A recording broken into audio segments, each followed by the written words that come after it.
Imagine a civilization so massive, so incredibly wealthy, that their main palace in Persepolis was supported by stone pillars as tall as a 6-story building.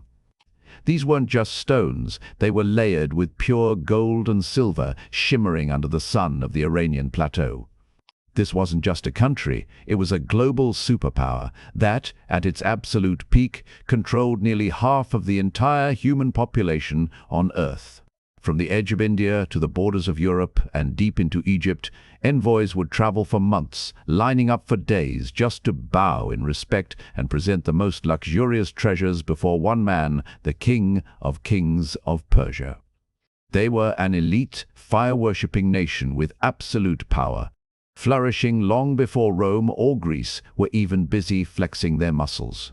But here is the part that sends chills down the spine. How does an empire this superior, this advanced, and this proud suddenly collapse in an instant? How does a nation of eternal flames and Zoroastrian priests transform into the intellectual brain of the Islamic world, and then make the boldest, most dangerous political decision in human history? A decision that completely shifted their direction from being part of the Sunni majority to becoming the largest, most powerful center of Shia power in the world. Today, we are breaking down one of the most epic and bloody plot twists in history. This is the story of how Persia died and how Iran was born.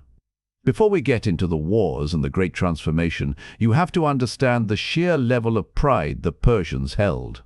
If you grew up hearing Westerners brag about Alexander the Great or the might of Julius Caesar, you should know that Persia had a champion who was perhaps even more legendary, Cyrus the Great.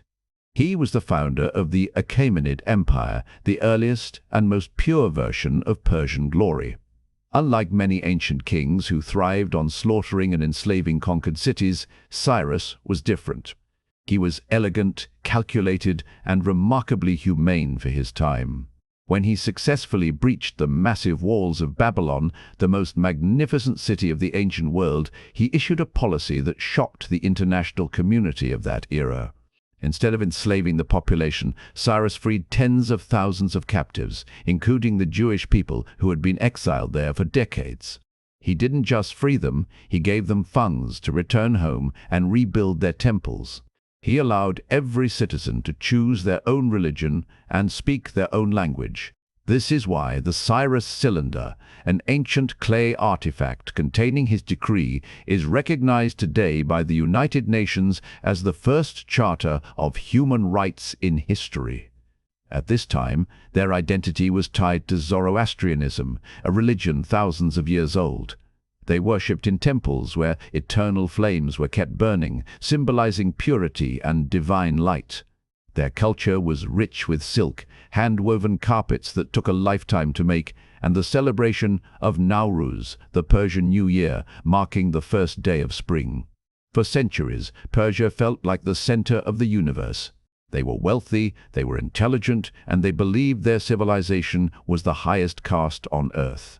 But, as the saying goes, the higher you climb, the harder you fall. By the 7th century AD, the once invincible Persian Empire was exhausted. They had spent hundreds of years in a brutal, back-and-forth war with the Byzantine Roman Empire. Think of it like a smartphone with its battery sitting at 5%. They were technically still on, but they were lagging, overheating, and completely drained. It was at this exact moment of weakness that a new power emerged from the southern Arabian desert, the Muslim army. To the Persian elite, these Arabs were seen as simple desert people without a formal civilization. When Muslim envoys arrived inviting the Persian king to embrace Islam, he literally laughed in their faces. He couldn't imagine that his armored immortals and massive war elephants could ever be defeated by men with simple swords. Then came the Battle of al-Qadisiyyah. It was a clash of two worlds. The Persians deployed their elite armored cavalry and towering war elephants, which initially terrified the Arab horses. But the Muslim army had something the Persians had lost, a deadly new strategy and a fearless fighting spirit known as jihad. The elephants panicked, the Persian formations collapsed, and their top commander was beheaded on the battlefield. In a shockingly short amount of time, the magnificent imperial capital fell. The Zoroastrian fire temples, which had burned for centuries, were extinguished. The Persian Empire simply vanished. This was a massive psychological trauma for the people. Their pride was shattered.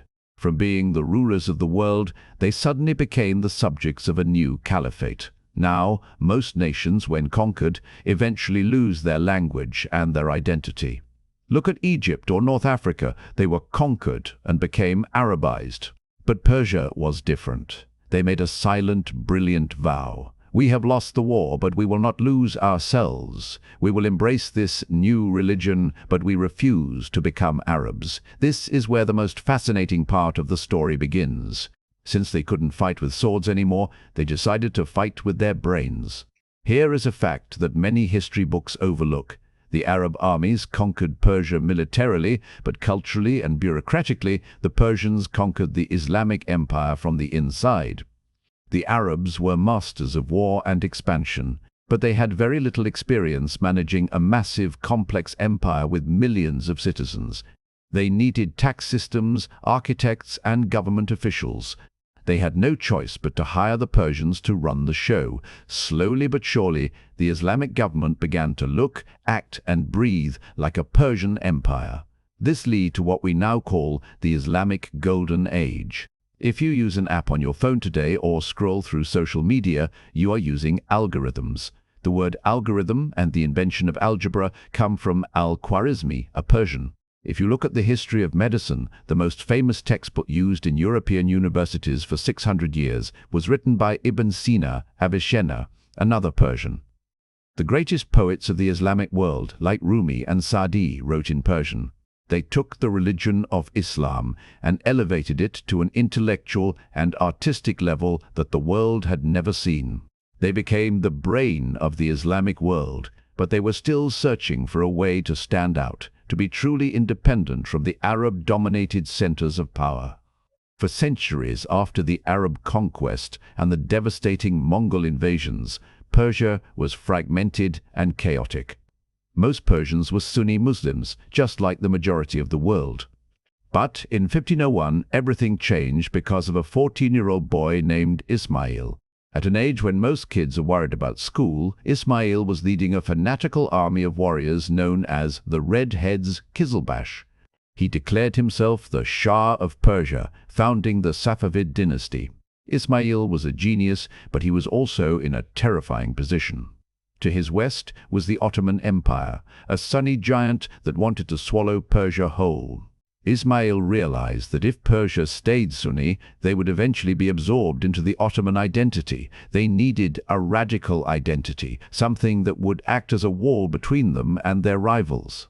In the city of Tabriz, Ismail made one of the most extreme political decisions in history. He declared Shia Islam as the official state religion and ordered every citizen to convert.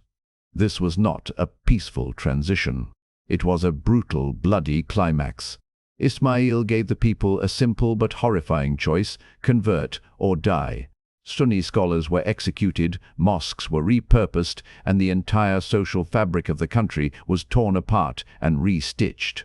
This decision permanently divided the Middle East into two rival camps, the Sunni Ottomans in the west and the Shia Safavids in the east. It was a move for survival. By becoming Shia, Persia ensured that it would never be just another province of a Sunni caliphate. They had created a unique national soul that belonged to them and them alone. You might wonder, if this conversion was forced by a 14-year-old king, why did the people stay Shia after he died? Why didn't they just go back to being Sunni? The answer lies in the deep, emotional connection between the Persian spirit and the stories of Shia Islam. The narrative of Shia Islam revolves around the themes of sacrifice, suffering, and resisting tyranny, specifically the tragedy of Imam Hussein at Karbala. This resonated deeply with the Persians. They saw themselves as an oppressed people whose greatness had been taken away, and who were now resisting the tyranny of larger empires. They blended their ancient Zoroastrian traditions like Nowruz with Shia rituals.